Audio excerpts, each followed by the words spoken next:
Okay, we've got a packed agenda this morning, so let's get going. Welcome and thank you for attending our webinar covering essential tax strategies for the property sector. Over the years, the successive governments have seen the property market as a soft target for raising taxes, and this has led to making it incredibly difficult to navigate the tax landscape. Taxes which constantly change have included SDLT, VAT, CIS, IR35, ATED. They've introduced interest restrictions, anti-avoidance, residential developer tax, transactions in land anti-avoidance taxes. So it's become incredibly complex. There are some reliefs in terms of capital allowances and contaminated land relief. So what we hope to do in this seminar is just run through some of these taxes briefly to remind you of some of the I guess the perils and pitfalls that you might fall into. Our speakers today are Richard Turner, who is a tax director and heads up our SDLT team, Sarah Barron, who is a tax director and heads up our VAT team, Mark Collett, who is a senior business tax manager.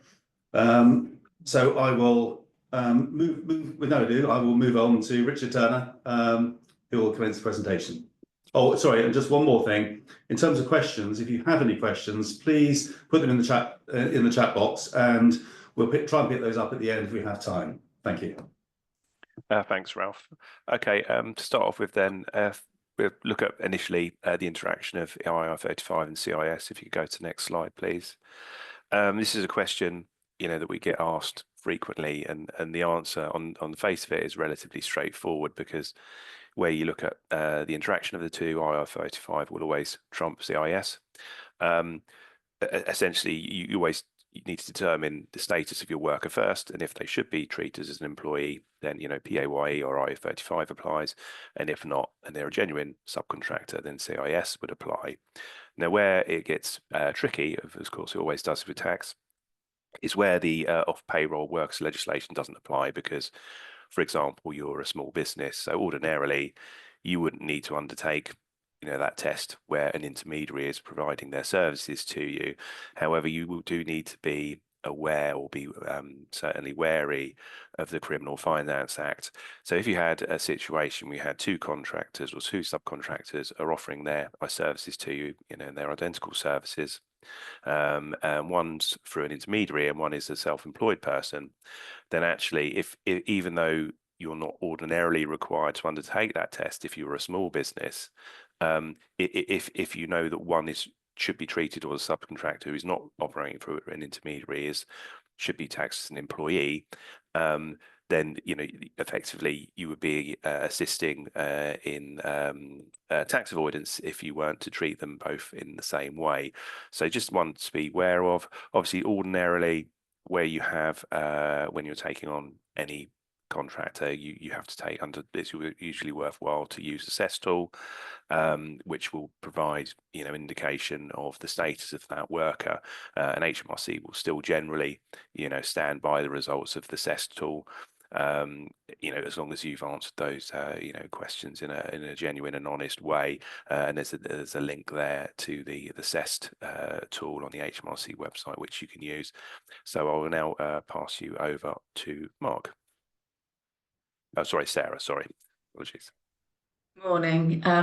So my objective, looking from a VAT point of view, is to give you some really high-level strategies and habits just to try to reduce the risk of falling into VAT assessment situations, losing any relief that you claimed, or a loss of input tax recovery.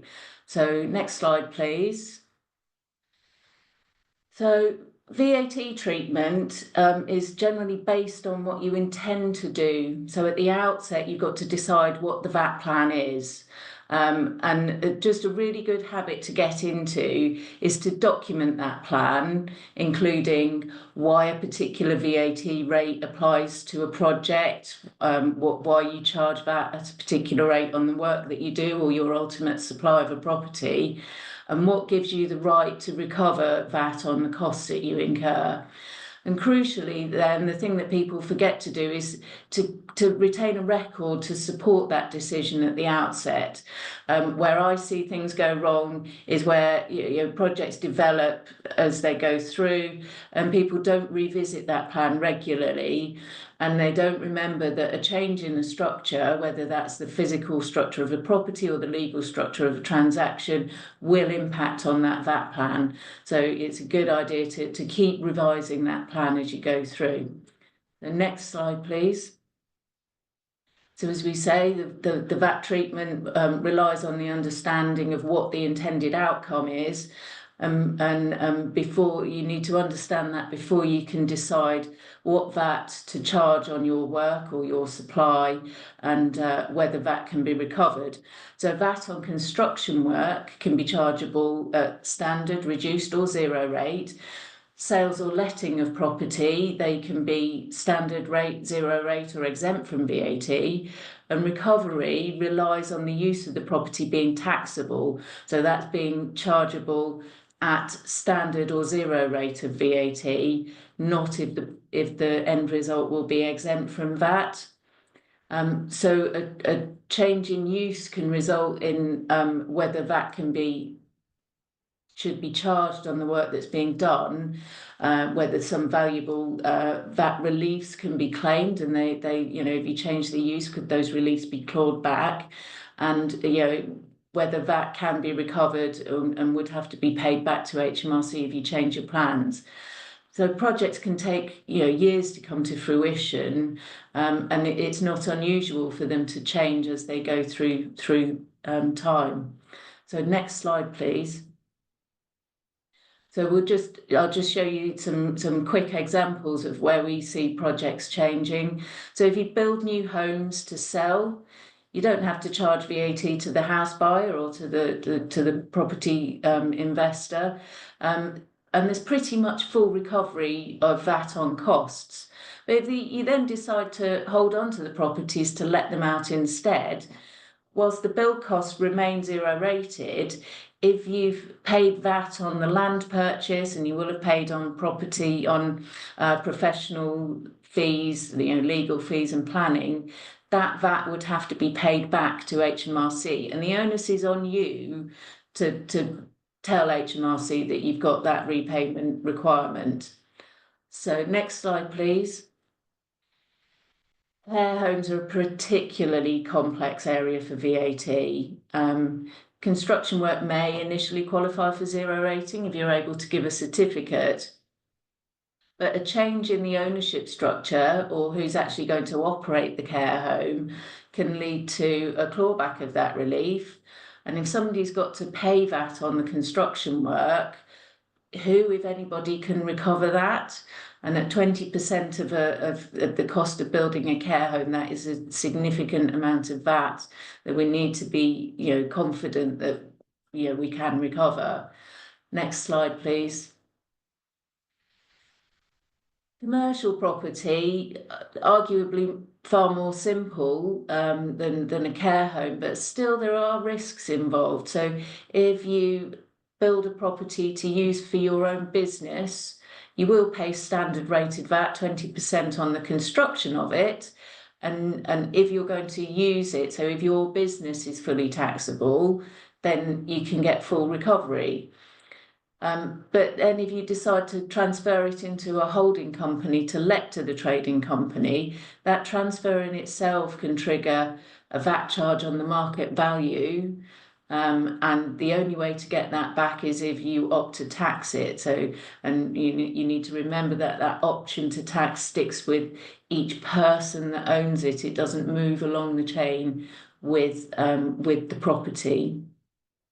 And if you do opt to tax it, just bear in mind that there's some anti-avoidance legislation that's really far-reaching that can prevent VAT recovery even so.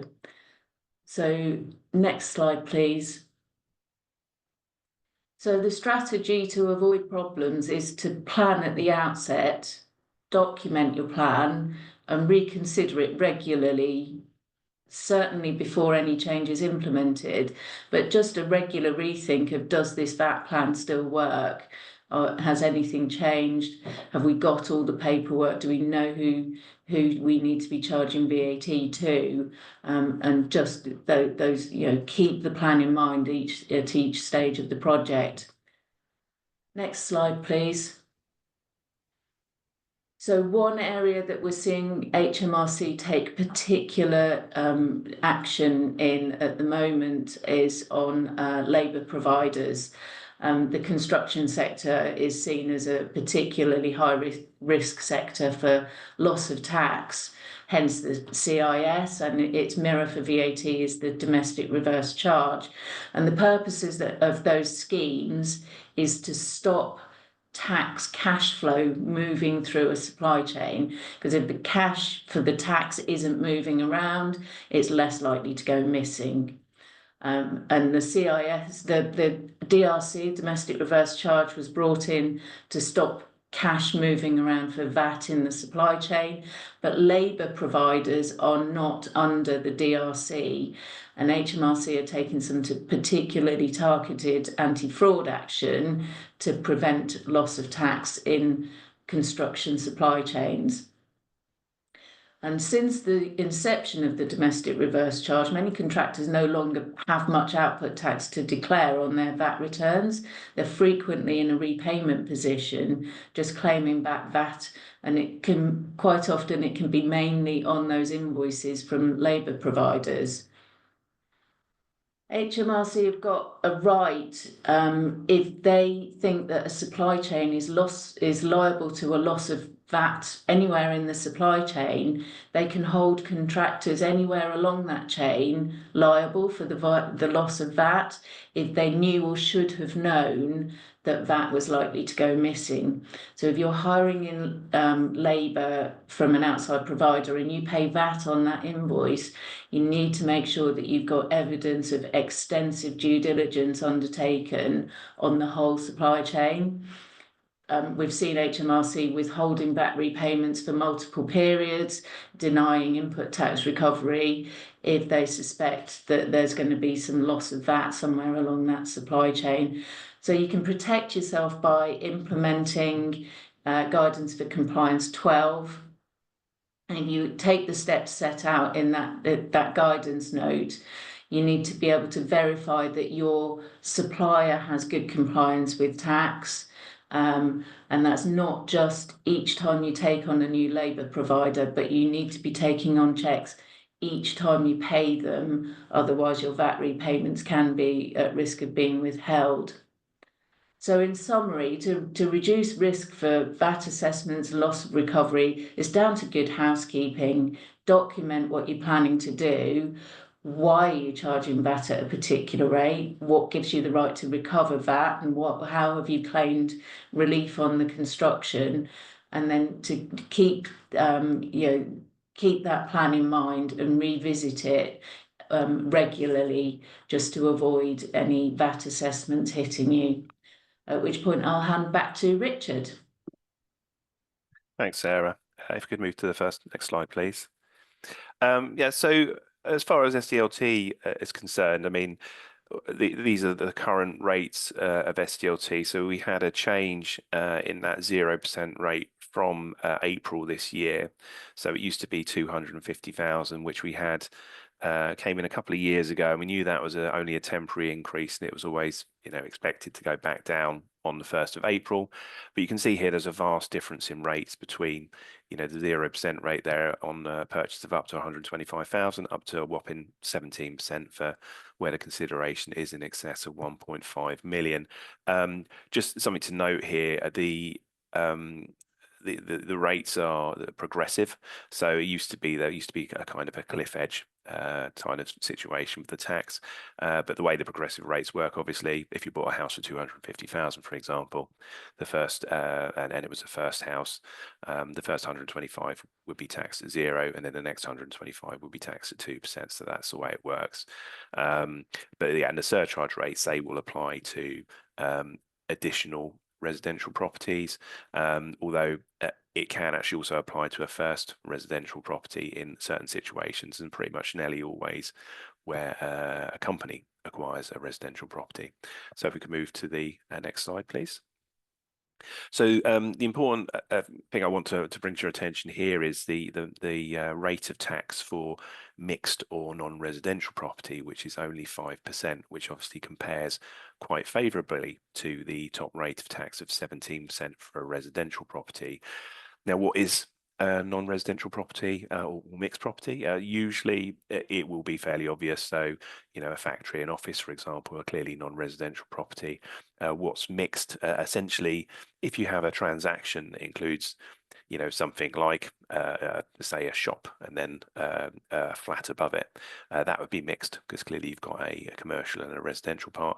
And the impact of that mixed rate is that the whole transaction is then taxed at the mixed or non-residential rates. So clearly it could be quite favourable where you have an acquisition of a residential property where there is some non-residential element. So that leads to the question: what is residential property? I say usually it's fairly obvious. Where I've seen, the kind of contentious area I've seen in recent times is around, larger properties in a rural setting where perhaps there's, a large kind of area of land, several acres, and that on its own usually wouldn't be necessarily, enough for the property to be considered mixed use. It usually has to be some kind of activity being undertaken within the grounds, which would make the property mixed use. A lot of the time, I'll see situations where, maybe those extra few acres are let out to a local farmer, and the key here, really, case law as it dictated, is that that has to be a commercial arrangement. I think typically, if it's not a particularly large area of land, you may have a situation where there is a grazing license in place, or actually more often than not, it's just a verbal agreement, and the farmer grazes sheep there, and there's no payment that passes between them, and the farmer is just responsible for maintaining the boundaries. And in that situation, that's likely to not it's likely to lack sufficient commerciality for HMRC to consider there is some kind of mixed use. And there's a broader question around, what are garden and grounds, because residential rates apply not only to a dwelling but also garden and grounds. And case law has kind of dictated more and more that it's essentially it's pretty much most of the land that surrounds the dwelling will be garden or grounds, and therefore residential. It's quite interesting that I think originally when SDLT was introduced, the guidance, the HMRC guidance talked about land that was required for the reasonable enjoyment of the dwelling would be residential land. Now that was basically, that's a concept from capital gains tax and was not in the legislation for SDLT. And actually a case went to the tribunal on that very point, and essentially the tribunal said that the legislation just didn't support that, and therefore any grounds could be residential regardless of the amount or the extent of those grounds. So I think the key point, really, I think if you have a property or like that, or any other property where there is some sort of non-residential use, is that it has to be commercial, and it has to be documented, I think, in order to be able to demonstrate that kind of level of commerciality. A kind of relatively, topical issue is around uninhabitable dwellings. So if you have a dwelling that is uninhabitable, so no one can live there, then that may also be regarded as non-residential. Now, this is off the back of a case called Bewley, and essentially what happened here was a developer acquired it was a bungalow, and the kitchen and the bathroom had been ripped out, and all the pipe work and the central heating, and there was asbestos in the roof, and then there was a planning application to demolish the bungalow and to build some new houses on the site. And in that situation, the tribunal actually decided that in HMRC's in the taxpayer's favour, and said that it wasn't suitable for use as a dwelling, and therefore the non-residential rates of SDLT could apply. Now, it's interesting that I think since that case, there were lots of kind of claims agents that tried to jump on this particular bandwagon, and I've seen lots of people, trying to claim that the property they're buying is uninhabitable because it hasn't got a kitchen, or it just needs some bit of paint and some plastering, etc. As far as HMRC is concerned, generally isn't going to cut it. I mean, what they're looking at now, and more the case law has supported this, is that it basically the property can't be inhabitable, so there has to be some potential danger to life, or the property must need to be demolished before and then effectively rebuilt for that to apply. Another area again which has kind of become popular again is in relation to fixtures and fittings. So where you acquire a property, residential or non-residential, any of the kind of the chattels, or for example in a residential property, that any furniture or freestanding cookers, fridge, freezers, carpets, curtains, etc. that you acquire with the dwelling, the consideration for those items can be excluded from the calculation of SDLT, and that's something that generally for smaller properties it's probably less likely to have much of an impact, but for larger property purchases certainly worth consideration, and again should be correctly documented. And then lastly, just to touch on here, was the abolition of multiple dwellings relief. So this is around just coming up to the year anniversary of this relief being abolished. Essentially, it gave relief for purchases of more than one residential property in a single transaction. Now, what that means is that something that we've always had, but becomes more relevant again, is the linked transactions rules. So the linked transaction rules apply where you have the purchase or a transaction between the same purchaser and seller, or people connected with them, and essentially where you have that and it's part of a series of transactions, the aggregate of all the transaction values are added together in order to calculate the SDLT.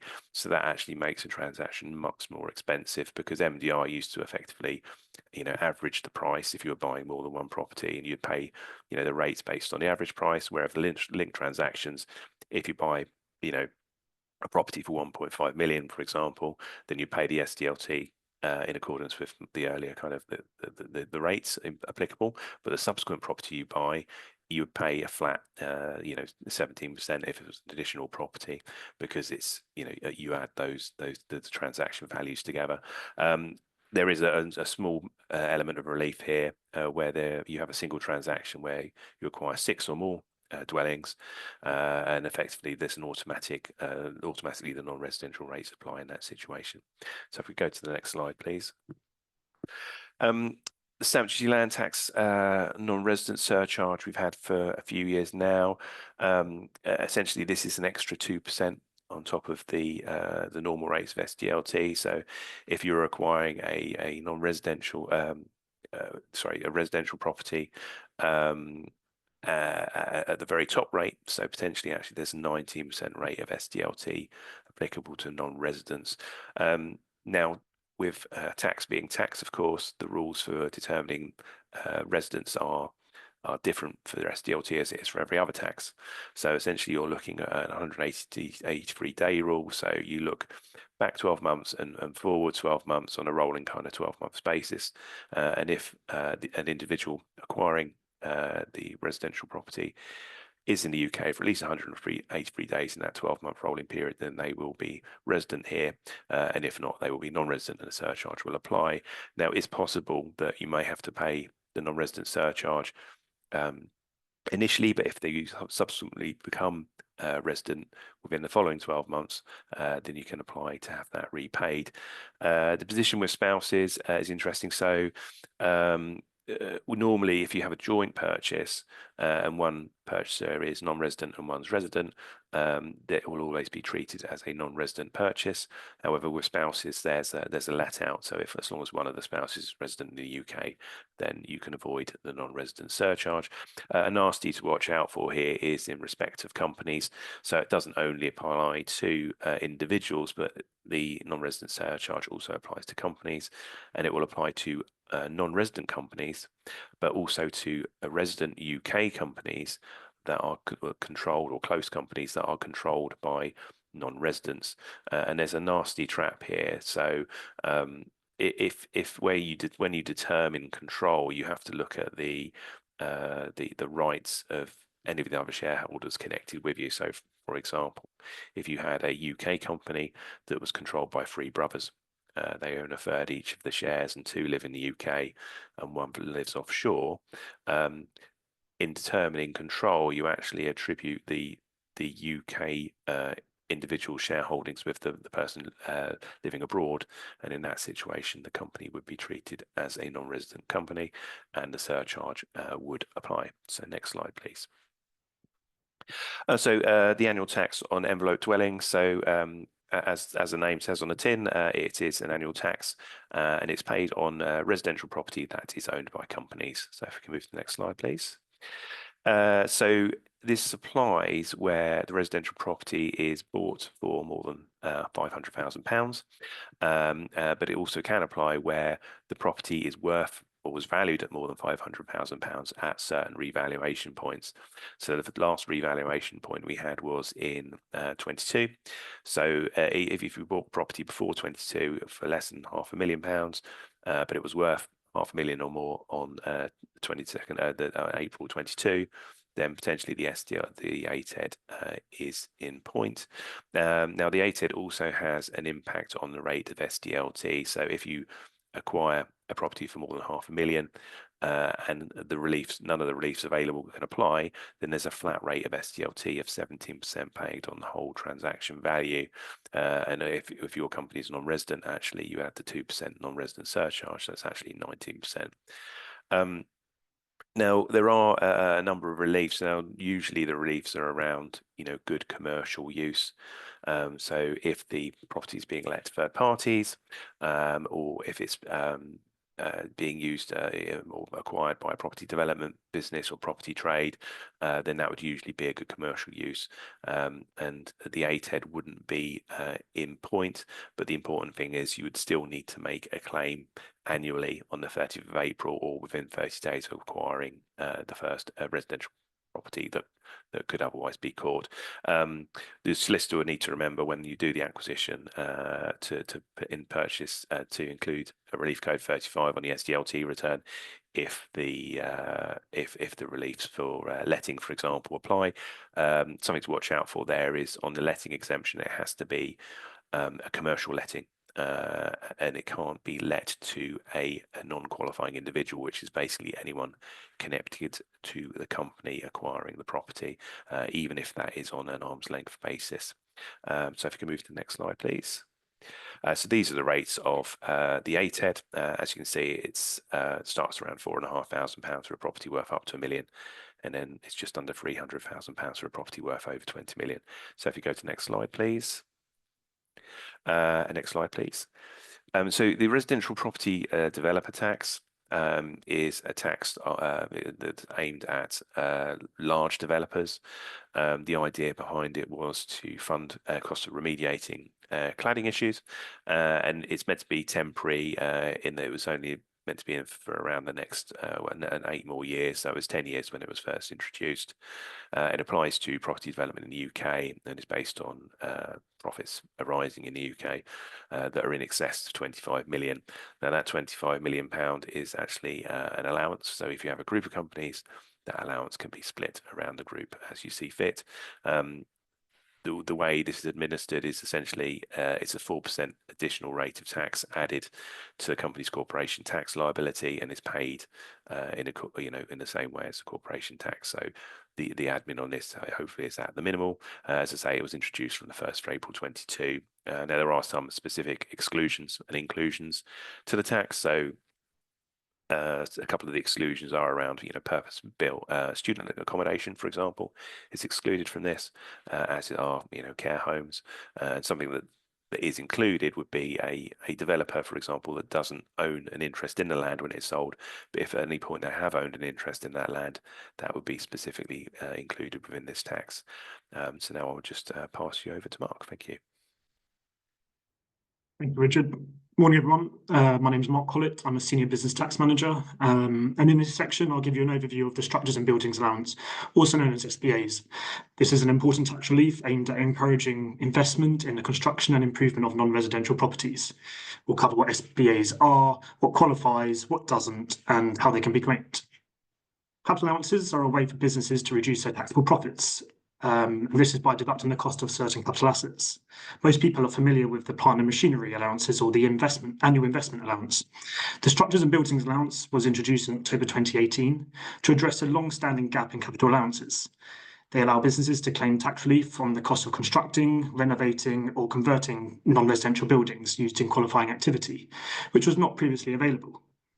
Relief is given at a flat rate of 3% per year over a period of 33 and a third years, so relief for the full cost can be claimed gradually over time. Importantly, the relief begins only when the building is brought into use, not when costs have been paid, and that timing can make a real difference when planning projects. Next slide, please. What qualifies for SPAs? Well, some eligible costs include the construction and renovation of commercial structures, the demolition and land alterations necessary for construction, certain associated professional fees like architecture fees or surveyor costs, and costs related to converting an existing structure for business use. And some examples of qualifying structures include offices, retail premises and factories, warehouses, care homes and hotels. Such costs must have been incurred on or after the 29th of October 2018, and the structure must be used for a qualifying activity, such as a trade, a profession, or a commercial property business. You also have to hold relevant interest in the property, which generally means you own it, either as a freehold or on a long lease. And to make a claim, the building must be actively used in your business operations. Next slide, please. But not everything qualifies though, and some excluded items include residential properties, and acquisition fees,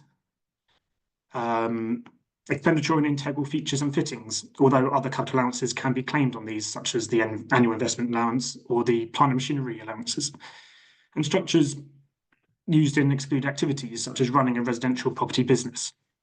Even if you build a mixed-use development, only the non-residential portion qualifies.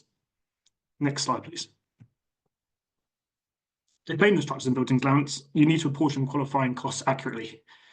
You must also create an allowance statement detailing construction dates, qualifying expenditure, and when the asset was brought into use. This statement is crucial, and without it, the claim can't proceed. And if the property is sold, this must be passed on to the new owner so they can continue claiming the remaining balance.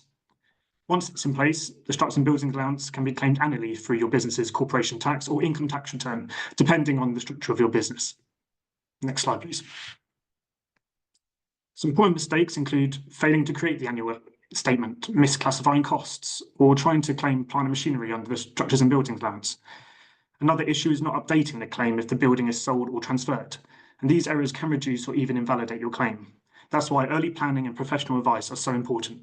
And by structuring your project properly and keeping clean records, you avoid these pitfalls and make the most of what's available. From a planning perspective, structures and buildings allowance can have a meaningful impact on long-term tax efficiency. It can reduce taxable profits over the life of the structure, making some projects more viable. It also encourages better record keeping and long-term ownership planning. However, it is crucial to structure transactions carefully and ensure documentation is thorough, especially the allowance statement and details of the construction costs. Next slide, please. So to summarise, structures and buildings allowance is a valuable tax relief on the cost of constructing and improving non-residential structures. It provides 3% per year over 33 and a third years. Only commercial properties qualify, residential use is excluded, and claims must be backed by proper documentation and made through the annual tax return. Next slide, please. Next, I'd like to talk to you about the transaction in land anti-avoidance rules. These can have significant tax consequences, but are often misunderstood. These rules matter to anyone involved in the sale or development of UK property. They're designed to make sure that when UK land or property that gets its value from UK land is sold as part of a trading arrangement, the profit is taxed as trading income and not capital gains, and that distinction is key. Next slide, please. Capital gains are usually taxed at the lower rates, anywhere from 18% to 24% for individuals, depending on their income levels and whether the property is residential. But trading income is taxed at higher income tax rates. For companies, it's a little different. Companies don't pay capital gains tax. Instead, their profits, whether arising from trade or as a gain, are included as part of their overall taxable profits. Those profits are taxed at the corporation tax rate, which is currently 25%, or 19% for smaller companies subject to marginal relief. So although the classification doesn't usually affect how much tax a company pays on the profit or the gain, it does matter when it comes to how losses or reliefs can be applied. Next slide, please. In order for the transaction and land rules to apply, several conditions must be met. First, one of the following must be true. Land was acquired, or a property that gets its value from the land was acquired, and the sole or main purpose of acquiring the land or property was to realise a profit or a gain on disposal, or the land is being held as trading stock. Essentially, there has to be a clear indication to trade, not just invest. Then we look at the second set of conditions. A gain of a capital nature must have been made on the disposal of land, and the land or part of it must be located in the UK.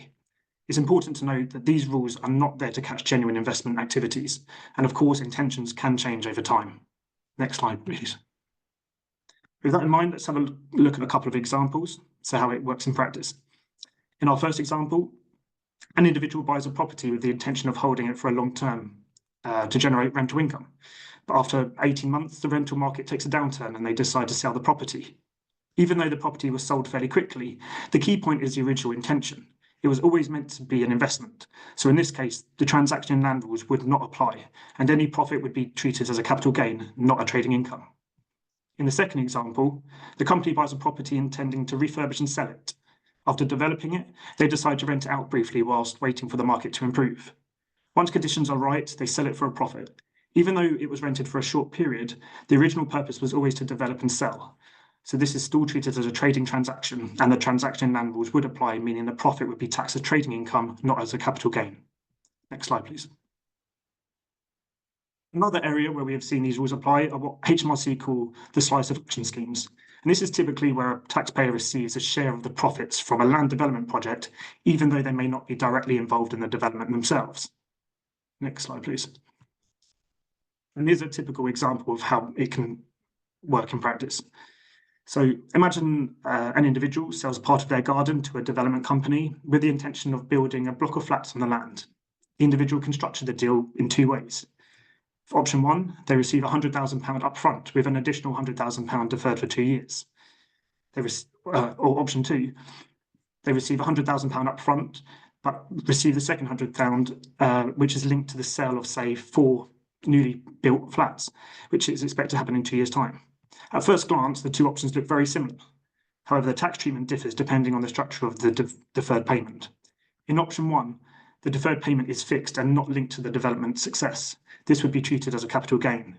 But in option two, even though the deferred payment is the same, it's tied to the profits of the development, and HMRC would likely view this as a share of the developer's profits, meaning the transaction lands rules could apply. And as a result of this, all or some of the deferred payment would be treated as trading income and subject to higher tax rates, even though the seller isn't directly involved in the development. If there's uncertainty about the tax treatment of such arrangement, it is possible to apply to HMRC for clearance in advance to confirm whether the transaction land rules would apply. Next slide, please. Finally, I just want to highlight another rule known as the anti-enveloping rule. This is designed to prevent property developers and traders from avoiding an income tax charge by selling assets that derive their value from land, such as shares, rather than disposing of the land directly. This rule generally applies when a person disposes of an asset, such as shares, that derives at least 50% of its value from UK land, and the person is involved in arrangements relating to that land, where one of the main purposes is either to deal in or to develop the land and to realise a profit or gain on disposing of that asset. So even if the land is held inside the company and what's being sold is the shares, HMRC can look through that structure and apply the rules just the same. A quick example is an individual transfers a plot of land into a company, waits until planning permission is granted, and then sells the shares. Even though they've sold shares, HMRC could seek to tax the shares as subject to income tax rather than capital gains. Please note there is an exemption if the land is held as trading stock within the company.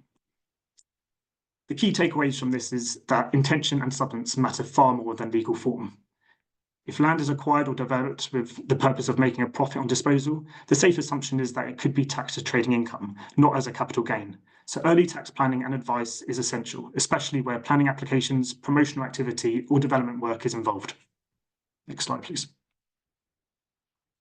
Next, I want to talk to you about highly valuable but often underutilised tax relief, the contaminated land and land remediation relief. Next slide, please. This relief, which is only available to companies, is designed to encourage the redevelopment of brownfield sites and the clean-up of contaminated or derelict land, and it can offer significant tax savings to businesses involved in construction, property development, or commercial renovation. Land remediation relief was introduced to incentivise the clean-up of contaminated land and to make previously unusable sites commercially viable again. It applies to companies that incur costs remediating land or buildings acquired in a contaminated or derelict state. Next slide, please. There's up to 150% tax relief on qualifying expenditure. That means if you spend £100,000 cleaning up contaminated land, you can deduct £150,000 from your taxable profits. And in some cases, your business is loss-making. And if that's the case, then you can make a claim for a tax credit instead. So it's valuable even if you're not currently paying corporation tax. Next slide, please. To qualify, the company must own the land, and the contamination or dereliction must not have been caused by the company itself or anyone connected to it. In other words, you can't just create the problem just to get the relief. It is available for both capital and revenue expenditure, including materials used in the cleanup works and relevant staffing costs. For capital expenditure, the company must elect within 2 years of the end of the accounting period in which the expenditure has been incurred, to then treat this expenditure as deductible in the computing the taxable profits. For revenue expenditure, the time limit for retrospective claims is up to 3 years. Next slide, please. There are 2 main types of land that qualify: contaminated land and derelict land. Contaminated land is defined as land that contains substances that cause or could cause significant harm to people, property, or the environment. Common examples include asbestos, heavy metals, hydrocarbons, or chemical pollutants. Derelict land refers to sites that have been unused for a long period and that require significant remediation work, such as removing concrete foundations, underground tanks, or redundant services before they can be redeveloped. To qualify as derelict for the purposes of land remediation relief, the land must have been unused and derelict continuously since at least the 1st of April 1998. If a site has been in intermittent use or become derelict more recently, it won't qualify under this rule. Next slide, please. What type of costs are eligible for the relief? Well, broadly speaking, any costs that are wholly and exclusively incurred for the purpose of cleaning up contamination or bringing derelict land back into usable condition can qualify. And this can include removing or treating contaminated soil or groundwater, removing asbestos from buildings, breaking out and removing redundant structures, removing invasive species like Japanese knotweed, and professional fees related to remediation, such as environmental surveys or health and safety assessments. Next slide, please. It's also important to note what doesn't qualify. And normal demolition or general site clearance or any work that is considered routine development won't qualify. The main focus is on addressing contamination or dereliction that goes beyond what's normally expected of a clean development site. Also, you cannot claim relief on subsidised expenditure. If you've received grants, funding, or public subsidies to cover part or all of the remediation costs, that portion must be excluded from the claim. And finally, if the land was acquired at a discount to account for the cost of remediation works and is stated as such in the purchase agreement, then this too would not qualify. Next slide, please. Land remediation relief is claimed through the company's corporation tax return. You'll need to identify the qualifying expenditure and keep detailed records, including invoices, contracts, environmental reports, and evidence of contamination or dereliction. If the company is loss-making, you have the option to surrender the tax loss for cash. Broadly, this can result in a tax credit of 16% of the lower of the tax loss created, or 150% of the related qualifying land remediation expenditure, which is equivalent to 24% of the expenditure incurred. So in our earlier example, with £100,000 spent, that could give rise to a £24,000 cash payment from HMRC. But as with many tax reliefs, there are some common pitfalls, and one major one is not identifying qualifying costs early enough. If remediation work is bundled into the general construction costs without being tracked separately, it's much harder to support a claim. Another is assuming that standard demolition or site prep costs qualify. It doesn't, unless it specifically relates to contamination or dereliction. And finally, it's critical to keep evidence, not just of the costs, but also of the condition of the site at acquisition. HMRC may ask for reports, photos, or third-party assessments to prove that the land was contaminated or derelict. Next slide, please.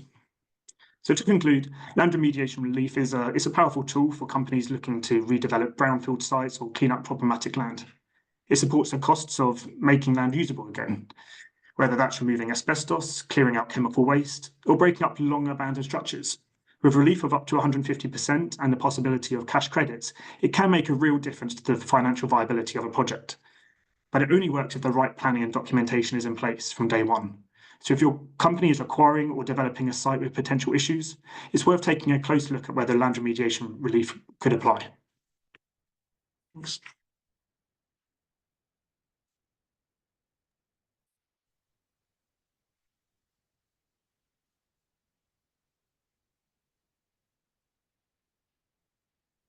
Sorry, Ralph, I think you're on mute. Sorry, right. Sorry, we're almost out of time, but we've just got a couple of questions from the audience. So, Richard, they're both for you. First question is, how is SDLT treated if residential property is purchased by a charity? You see, so there's a general exemption from SDLT for charities. There are a few conditions attached to it. So the charity has to use the property for its own charitable purposes, which may include actually holding as an investment, and it can't be part of a kind of a tax avoidance scheme. And there's also an important note to mention is that there's a clawback potentially. So if the charity stops using that property for charitable purposes within 3 years, there is a clawback of that relief. Okay, thank you. Second question, I'd like to know more about the current SDLT for buy-to-let properties, and if there is any way to go around it or discount it. It's a difficult one, really. I think that the days of kind of the mass marketed, SDLT avoidance kind of schemes are long gone. So you're really relying on, using any available reliefs. So that may be, that it possibly could the transaction be treated as mixed use, for example, or if you're looking at an incorporation of a portfolio, could the reliefs apply in respect of that? But there isn't a specific reliefs for buy-to-let properties. But happy for whoever asks that question, if they contact me directly, I can explore the circumstances. Okay, thank you. So thank you very much to Richard, Sarah, and Mark for a great presentation. And I think they've demonstrated admirably the complexity of property taxes, and the raft of new taxes that have been introduced that have an impact on the property market. So obviously, whether you're a contractor, a developer, or an investor, a serious close look at all the taxes that affect a transaction need to be carried out with your advisor. So if they're us, please do contact us. Hopefully we've raised some issues here which may be reliefs you can claim. If not us, then please do speak to your own advisors.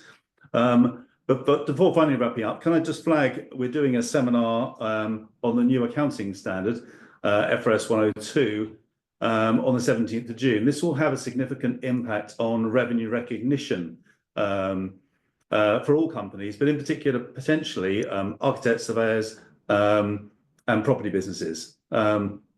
So amendments to, and the second impact is actually on leases. Leases will be capitalised into the balance sheet rather than just charged through the profit and loss account.